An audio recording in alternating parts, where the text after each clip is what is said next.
بلکہ فتح مکہ کے موقع پر اپنے اسلام کا اظہار کیا ہے۔ اسلام پہلے قبول کر لیا تھا سن 6 ہجری کے اندر، لیکن 2 سال تک اپنے ایمان کو چھپائے رکھا۔ خود کہتے ہیں اس بارے میں کہ میری چڑھتی جوانی تھی، میں خود کفیل نہیں تھا، اور میرا باپ مکہ کے سرداروں میں سے سردار تھا کہ جس کے طور طریقے کے مطابق مکہ والے اپنی زندگی گزارتے تھے، لہذا میں نے اپنے ماں باپ کے ڈر کی وجہ سے اپنے ایمان کا اظہار نہیں کیا، بلکہ اپنے ایمان کو چھپائے رکھا۔ تو حضرت امیر معاویہ رضی اللہ تعالی عنہ فتح مکہ کے موقع پر اپنے اسلام کا اظہار کرتے ہیں، اور پھر اللہ نے، اور آپ کو یہ بات بھی بتاتا چلو کہ جیسے قرآن کے اندر آتا ہے وَمَا يَنطِقُ عَنِ الْهَوَىٰ إِنْ هُوَ إِلَّا وَحْيٌ يُوحَىٰ، کہ حضور اپنی مرضی سے کوئی کام نہیں کرتے، بلکہ جب تک اللہ کا حکم شامل حال نہ ہو حضور کوئی قدم نہیں اٹھاتے۔ تو جب یہ صحابی ایمان لے کر آیا تو حضور صلی اللہ علیہ وسلم نے معاویہ سے کیا کہا کہ معاویہ اپنا قدم اٹھا کر لاؤ، جو اللہ مجھ پر قرآن اتارتا ہے اور میں زبان سے ادا کرتا ہوں تو اس کو اپنے پاس لکھ کر محفوظ کر دیں۔ تو اللہ رب العزت نے حضور صلی اللہ علیہ وسلم کو حکم دیا کہ اپنے اس صحابی کو اپنا کاتب قرآن بناؤ، یہ کاتب قرآن امانت دار ہے۔ اور حضور صلی اللہ علیہ وسلم کے زمانے میں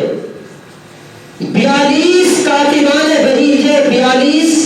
جو حضور صلی اللہ علیہ وسلم پر اترا ہوا قرآن لکھا کرتے تھے۔ ان میں سے ایک ایسا تھا کہ جس نے کچھ عرصے کے بعد یہ کہنا شروع کر دیا کہ معاذ اللہ یہ قرآن محمد پر نہیں اترتا بلکہ یہ مجھ پر اترتا ہے۔ تو حضور صلی اللہ علیہ وسلم کو جب اس کی اطلاع ملی تو حضور نے اس کو قتل کر دیا۔ تو آپ دیکھیں کہ جب حضرت امیر معاویہ رضی اللہ تعالی عنہ بھی کاتبان وحی میں شامل ہیں، جیسے آج کل لوگ ان کی ذات کے اوپر اعتراض کرتے ہیں کہ معاذ اللہ یہ مومن نہیں تھے، یہ ایمان والے نہیں تھے، یہ صحابہ کرام کے صف میں شامل نہیں تھے، امانت دار نہیں تھے۔ اگر یہ امانت دار نہ ہوتے، مومن نہ ہوتے، صحابی نہ ہوتے تو حضور نے جیسے اس کاتب قرآن کا حال کیا تھا حضور اس کو بھی قتل کرا سکتے تھے، لیکن حضور کو ان کی امانت داری پر یقین تھا کہ میرا یہ صحابی امین ہے، امانت دار ہے، اور یہ قرآن لکھنے کا حق امانت دار کو ہوا کرتا ہے۔ اور اللہ رب العزت نے حضرت امیر معاویہ رضی اللہ تعالی عنہ کو وہ علم عطا کیا کہ جس کی مثال نہیں۔ ایک مرتبہ حضرت امیر معاویہ رضی اللہ تعالی عنہ بیٹھے ہوئے ہیں، ایک عیسائی پادری کا خط آیا اور اس خط کے اندر چند سوالات تھے جو حضرت امیر معاویہ رضی اللہ تعالی عنہ سے پوچھے گئے تھے، کیونکہ حضور نے دعا دی تھی کہ اللہم علم معاویہ الکتاب، کہ یا اللہ میرے بھائی معاویہ کو کتاب کا علم عطا کر۔ اب اللہ نے علم کیسا عطا کیا؟ اب اس سوالوں کے اندر پہلا سوال لکھا ہوا تھا کہ آپ میرے اس سوال کا جواب دیں کہ وہ کون سی چیز ہے جو زمین کی نہیں ہے بلکہ جنت سے زمین پر آئی ہے۔ تو حضرت امیر معاویہ رضی اللہ تعالی عنہ نے اس خط کے جواب میں لکھوایا کہ اس عیسائی کو لکھو کہ اس چیز کا نام حجر اسود ہے، کہ یہ حجر اسود یہ زمین کی پیداوار نہیں ہے، بلکہ جب حضور صلی اللہ حضرت آدم علیہ السلام نے بیت اللہ کو بنایا تو بیت اللہ کو بنانے کے بعد اللہ نے یہ حجر اسود جنت سے بھیجا تھا، زمین کا نہیں ہے۔ پھر اس نے دوسرا سوال بتایا، فرمایا دوسرا سوال یہ ہے کہ ایسا پانی بتاؤ جو زمین سے بھی نہیں نکلا، آسمان سے بھی نہیں برسا، لیکن اس کا مقام اور مرتبہ تمام پانیوں سے افضل ہے۔ تو حضرت امیر معاویہ رضی اللہ تعالی عنہ نے اس جواب لکھنے والے کو بتایا کہ لکھو اس کا جواب۔ غزوہ خندق کے موقع پر صحابہ کرام کے پاس سے پانی ختم ہو گیا تھا، ایک صحابی آیا حضور کے پاس کہ یا رسول اللہ وضو کے لیے پانی نہیں ہے، پینے کے لیے پانی نہیں ہے۔ تو حضور نے پوچھا کچھ پانی موجود ہے قافلے کے اندر؟ تو ایک صحابی نے بتایا کہ یا رسول اللہ پیالے کے اندر تھوڑا سا پانی موجود ہے۔ تو حضور نے فرمایا وہ پیالہ میرے پاس لے کر آؤ۔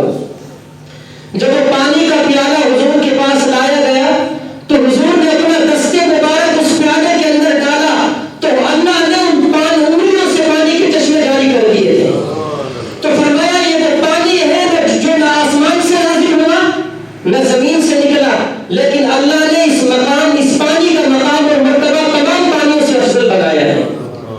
اور فرمایا اس پانی کا مقام اور مرتبہ زمزم سے بھی زیادہ ہے۔ وجہ کہ زمزم کا جو کنواں، جو چشمہ جاری ہوا، وہ حضرت اسماعیل علیہ السلام کے پاؤں رگڑنے کی وجہ سے جاری ہوا ہے۔ یہاں پر حضور کو پاؤں رگڑنے کی ضرورت نہیں محسوس پڑی، بلکہ آپ کی دست مبارک سے جو ہاتھ حضور صلی اللہ علیہ وسلم کے اللہ کی وحدانیت کو بیان کرنے کے لیے اٹھا کرتے تھے، اللہ نے اسی ہاتھ کی انگلیوں سے پانی کے چشمے جاری کیے۔ اور فرمایا 5 پہلا سوال کہ ایسی 5 چیزیں بتائیں کہ جن کا تعلق، کہ پہلی چیز وہ کہ جس کا نہ باپ ہو نہ ماں ہو، لیکن وہ دنیا کے اندر چلی بھی ہے اور پھری بھی ہے۔ تو حضرت امیر معاویہ رضی اللہ تعالی عنہ نے جواب دیا کہ پہلی چیز حضرت آدم علیہ السلام ہے، نہ جن کے باپ ہے نہ جن کی ماں ہے، زمین پر آئے ہیں، زمین پر چلے بھی ہیں اور پھرے بھی ہیں۔ اور فرمایا دوسری چیز حضرت اماں حوا علیہ السلام ہے کہ نہ ان کا باپ ہے نہ ان کی ماں ہے، کیونکہ یہ حضرت آدم علیہ السلام کی بائیں پسلی سے پیدا کی گئی ہے۔ اور تیسری چیز فرمایا وہ حضرت موسیٰ علیہ السلام کا عصا مبارک ہے، جب انہوں نے زمین پر ڈالا، زمین پر آنے کے بعد اس نے اژدہے کی شکل اختیار کی، اور اژدہے کی شکل اختیار کرنے کے بعد اس نے زمین کے اوپر حرکت کی۔ اور فرمایا چوتھی چیز حضرت صالح علیہ السلام کی اونٹنی ہے، جس کو قرآن نے ناقۃ اللہ کہا کہ اللہ کی اونٹنی، وہ پہاڑ سے نکلی، زمین پر چلی بھی ہے، پھری بھی ہے، پانی بھی پیا ہے، زمین کا سبزہ بھی اس نے کھایا ہے، نہ اس کا باپ موجود ہے نہ اس کی ماں موجود ہے۔ اور فرمایا 5ویں چیز جو زمین پر آئی ہے، نہ جس کا باپ ہے نہ جس کی ماں ہے، لیکن زمین پر حرکت کی ہے، تو فرمایا وہ حضرت اسماعیل علیہ السلام کو ذبح کرتے وقت جو اللہ نے جنت سے میٹھا بھیجا تھا، نہ اس کا باپ تھا نہ ماں تھی، اس نے بھی زمین پر آ کر حرکت کی۔ تو اللہ نے ایسا علم حضرت امیر معاویہ رضی اللہ تعالی عنہ کو عطا کیا تھا۔ پھر اس عیسائی نے ایک اور سوال پوچھا کہ اگلا سوال یہ ہے کہ ایسی چیز بتاؤ کہ جو نہ عورت ہے نہ جس کی آگے اولاد ہے، نہ جو عورت ذات سے ہے اس کی مادہ بھی نہیں ہے، لیکن اس کو ماں کہا گیا ہے۔ تو حضرت امیر معاویہ رضی اللہ تعالی عنہ نے جواب لکھوایا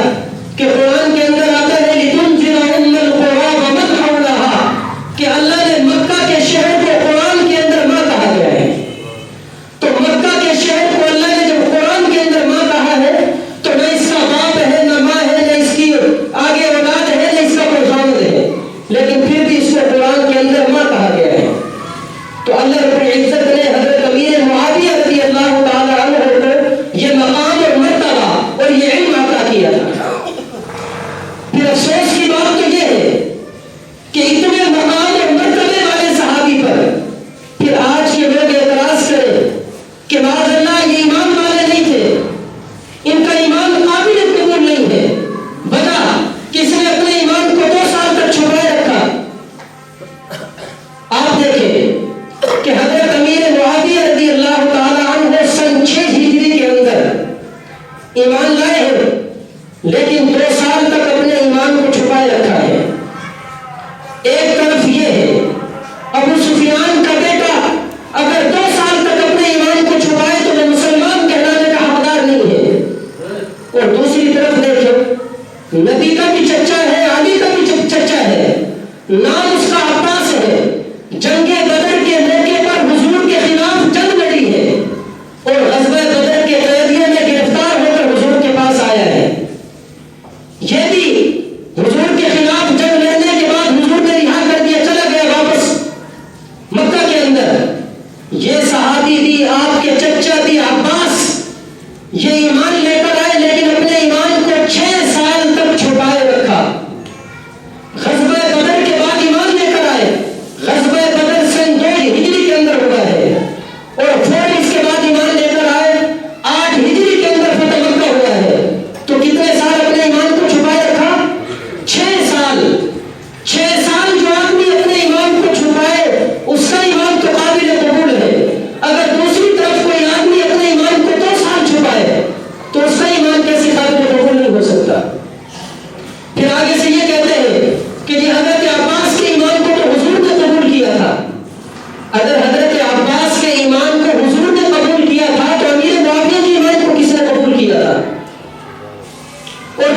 طرف دیکھیں،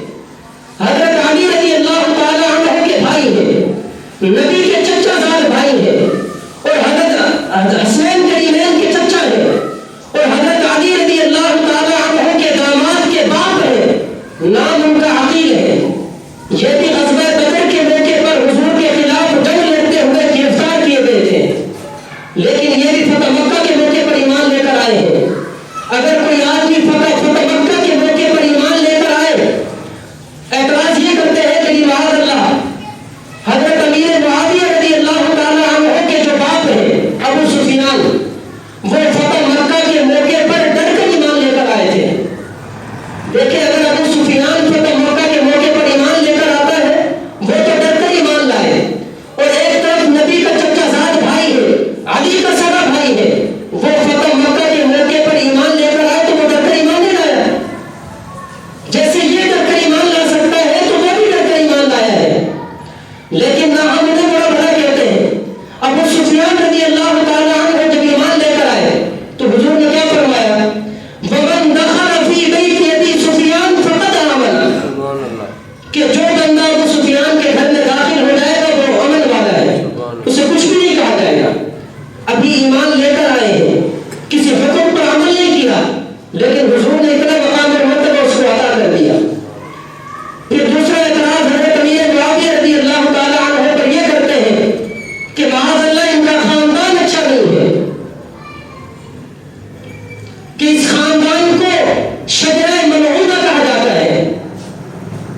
حالانکہ اعتراض کرنے والوں کے اپنے مفسر نے، امام طبری نے اپنی تفسیر کے اندر لکھا ہے کہ شجرہ ملعونہ سے کوئی خاندان مراد نہیں ہے، بلکہ وہ زقوم کا درخت مراد ہے جو اللہ جہنمیوں کو جہنم کے اندر کھلائیں گے۔ اور دیکھیں، جس خاندان کے بارے میں لوگ یہ اعتراض کرتے ہیں کہ معاذ اللہ امیر معاویہ کا خاندان ٹھیک نہیں ہے، اس خاندان کا تعلق اور نسبت دیکھیں کہ کہاں جا کر ملتی ہے۔ عرب کے اندر سب سے بڑا ایک خاندان ہے جس کو قریش کہا جاتا ہے، اور قریش کا معنی یہ ہے کہ ایک ایسا سمندری جانور جس کے اعضاء آپس میں ایسے ملے ہوئے ہو کہ جن کو جدا نہ کیا جا سکے، اس کو خاندان قریش کہا جاتا ہے۔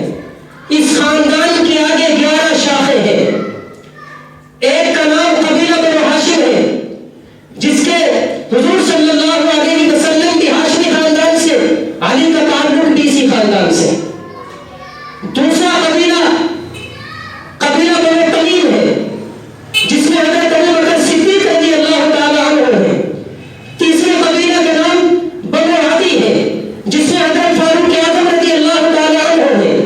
ایک قبیلہ بنی عبد شمس ہے، ایک بنو حبیب ہے، ایک بنو مخصوم ہے، اور ایک قبیلے کا نام قبیلہ بنو امیہ ہے، جس سے حضرت امیر معاویہ رضی اللہ تعالیٰ عنہ کا تعلق ہے۔ اور پھر حضرت امیر معاویہ رضی اللہ تعالیٰ عنہ کی رشتہ داری جو حضور کے ساتھ ہے وہ دادے کے اعتبار سے ہے، کہ ہمارے نبی کا نام ہے محمد صلی اللہ علیہ وسلم، آپ کے باپ کا نام ہے جناب عبداللہ، جناب عبداللہ کے باپ کا نام ہے جناب عبد المطلب، جناب عبد المطلب کے باپ کا نام ہے جناب ہاشم، جناب ہاشم کے باپ کا نام ہے جناب عبد مناف۔ عبد مناف کے 2 بیٹے ہیں، ایک بیٹے کا نام ہاشم ہے، دوسرے کا نام عبد شمس ہے۔ عبد شمس کا بیٹا ہے، نام اس کا امیہ ہے، امیہ کا بیٹا ہے، نام اس کا حرب ہے، حرب کا بیٹا ہے، نام اس کا سخر یعنی ابو سفیان ہے، ابو سفیان کا بیٹا ہے، نام اس کا امیر معاویہ ہے جو کاتب قرآن ہے۔ تو آپ دیکھیں کہ امیر معاویہ کا تعلق یہ کس کے ساتھ ہے؟ یہ حضور صلی اللہ علیہ وسلم کے ساتھ ہے۔ دادے کے اعتبار سے ایک ہی خاندان ہے ان کا۔ اگر کوئی آدمی حضرت امیر معاویہ رضی اللہ تعالی عنہ کے خاندان پر اعتراض کرے گا تو آپ ذرا سوچیں کہ یہ اعتراض جائے گا کہاں۔ اور پھر دیکھیں، یہ خاندان جو عظیم خاندان ہے کہ جناب ابو طالب جو حضرت علی رضی اللہ تعالی عنہ کے باپ ہیں، ان کے 4 بیٹے ہیں، 4 2 بیٹیاں ہیں، 4 بیٹے ہیں، خود ان کی اولاد 6 ہے۔ ایک کا نام طالب ہے، دوسرے کا نام جعفر ہے، تیسرے کا نام عقیل ہے اور چوتھے کا نام سیدنا علی المرتضیٰ رضی اللہ تعالی عنہ ہے۔ دو بیٹیاں ہیں، ایک کا نام ام ہانی، دوسری کا نام جمالہ بنت ابی طالب ہے۔ طالب کی شادی نہیں ہوئی۔ ابو طالب کے 4 بیٹے جن میں سے ایک کی شادی نہیں ہوئی، باقی 3 بچے ہیں۔ ان 3 نے اپنے تمام اولاد کی، ان 3 میں سے کوئی ایک ایسا نہیں ہے جس نے اپنی اولاد کی شادی امیر معاویہ کے خاندان میں نہ کی ہو۔ تو آپ دیکھیں کہ اگر حضرت امیر معاویہ رضی اللہ تعالی عنہ کا خاندان ٹھیک نہ ہوتا یا اہل بیت کے ساتھ امیر معاویہ کی دشمنی ہوتی تو کوئی بندہ اپنے دشمن کے خاندان میں اپنی بیٹیوں کا، اپنی اولاد کا رشتہ نہیں کرے گا۔ اور پھر دیکھیں آپ صلی اللہ علیہ وسلم کی ذات گرامی کو اگر لیا جائے تو آپ کے 11 چچے ہیں، 11 میں سے 4 کا نکاح امیر معاویہ کے خاندان میں ہوا ہے، اور آپ صلی اللہ علیہ وسلم کی 6 پھپھو ہیں جن میں سے 3 کا نکاح صفیہ، امیمہ، بیضہ، ان 3 کا نکاح امیر معاویہ کے خاندان میں ہوا ہے، اور آپ صلی اللہ علیہ وسلم کی 11 بیویاں ہیں، 11 جن میں سے 4 کا تعلق امیر معاویہ کے خاندان کے ساتھ ہے، اور آپ صلی اللہ علیہ وسلم کی 4 بیٹیاں ہیں، زینب، رقیہ، ام کلثوم، فاطمہ الزہرا رضی اللہ تعالی عنہا، 3 کا نکاح امیر معاویہ کے خاندان میں ہے، اور حضور صلی اللہ علیہ وسلم کے دور میں 42 کاتبان وحی تھے، 42 جو حضور پر اترنے والے قرآن کو لکھا کرتے تھے، جن میں سب سے زیادہ کام کرنے والے 13 تھے۔ ان 13 میں سے 7 کا تعلق امیر معاویہ کے خاندان کے ساتھ ہے، اور پھر غزوہ احد کے اندر 70 صحابہ شہید ہوئے ہیں، 70۔ ان 70 میں سے 14 کا تعلق امیر معاویہ کے خاندان کے ساتھ ہے۔ ہجرت کی طرف، حبشہ کی طرف ہجرت کرنے والے، پہلی جو ہجرت کی اس کے اندر 114 افراد، ان 114 افراد میں سے 14 کا تعلق امیر معاویہ کے خاندان کے ساتھ ہے، اور حضور صلی اللہ علیہ وسلم نے اپنے دور کے اندر 36 گورنر مقرر کیے، 36 جن میں سے 27 کا تعلق 26 خاندانوں کے ساتھ ہے اور 9 کا تعلق امیر معاویہ کے خاندان کے ساتھ ہے۔ آپ دیکھیں کہ اگر یہ خاندان ٹھیک نہ ہوتا، وفادار نہ ہوتا، نبی کا حکمدار نہ ہوتا تو حضور کبھی بھی اپنے دور کے اندر 9 جگہوں کا گورنر کسی دشمن کو نہ بناتے، کسی گندے خاندان کے آدمی کو گورنر نہ بناتے، لیکن چونکہ یہ خاندان عظمت والا تھا تو اسی لیے حضور صلی اللہ علیہ وسلم نے اپنے 36 گورنروں میں سے 9 گورنر امیر معاویہ کے خاندان سے مقرر کیے ہیں۔ اور پھر دیکھیں حضرت علی رضی اللہ تعالی عنہ کے 9 بیٹے میدان کربلا کے اندر شہید ہوئے ہیں۔ حضرت علی رضی اللہ تعالی عنہ کی 9 بیویاں ہیں، 17 بیٹے ہیں، 18 بیٹیاں ہیں اور 27 آپ کے داماد ہیں۔ ان 17 بیٹوں میں سے 9 بیٹے کربلا کے میدان کے اندر شہید ہوئے، جن میں سے ایک کا نام محمد ہے۔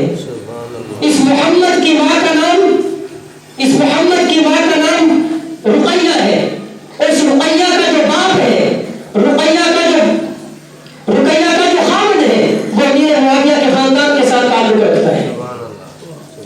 تو اگر یہ تعلق ٹھیک نہ ہوتا، آپ دیکھیں سید حسن مجتبی رضی اللہ تعالی عنہ، انہوں نے جو شادیاں کی ہیں، ان کی ایک بیوی کا نام ہند ہے، دوسری کا نام صفیہ ہے۔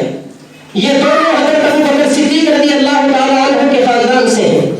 اور ایک بیوی کا نام عائشہ ہے۔ اس عائشہ کے باپ کا نام عثمان ہے، اور یہ عثمان ابھی حضرت امیر معاویہ رضی اللہ تعالی عنہ کے خاندان سے تعلق رکھتا ہے۔ اور پھر دیکھیں حضرت امام حسین رضی اللہ تعالی عنہ، ان کی 2 بیٹیاں ہیں جو ہمارے معاشرے کے اندر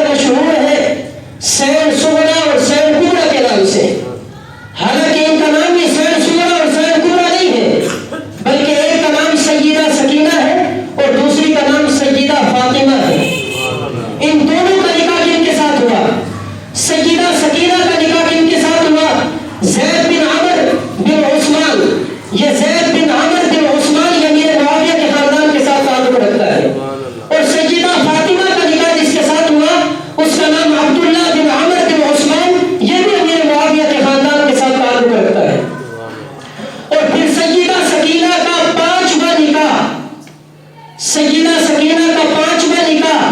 کربلا کے 30 سال کے بعد سن 92 ہجری کے اندر جب سیدہ سکینہ کی 52 سال عمر تھی، نکاح کس کے ساتھ ہوتا ہے؟ جو عثمان غنی کا پوتا ہے اور امیر معاویہ کا نواسہ ہے۔ تو اب آپ اندازہ کریں کہ اگر اس خاندان کی دشمنی ہوتی اہل بیت کے ساتھ تو کوئی بھی بندہ اپنی اولاد کا رشتہ اپنے دشمن خاندان کے ساتھ نہیں کیا کرتا۔ اگر یہ خاندان اچھا نہ ہوتا تو حضور کی 4 بیویاں ان میں سے ہیں، حضور کی 3 پھوپھیوں کا نکاح اسی خاندان میں، حضور کے 4 چچوں کا نکاح اسی خاندان کے اندر۔ تو جو خاندان اچھا نہ ہو اتنی ساری رشتہ داریاں کون کرتا ہے ان کے ساتھ؟ اور پھر آخری اعتراض حضرت امیر معاویہ رضی اللہ تعالی عنہ پر ایک اعتراض یہ کیا جاتا ہے کہ معاذ اللہ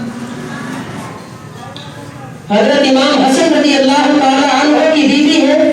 نام اس کا ہے جہدہ بنت جعش بن قیس رضی اللہ تعالی عنہ، نام ان کا یہ ہے۔ اعتراض یہ ہے کہ اس عورت نے امیر معاویہ کے کہنے پر حضرت امام حسن رضی اللہ تعالی عنہ کو زہر دیا تھا، تو لہذا یہ دشمنی کی علامت ہے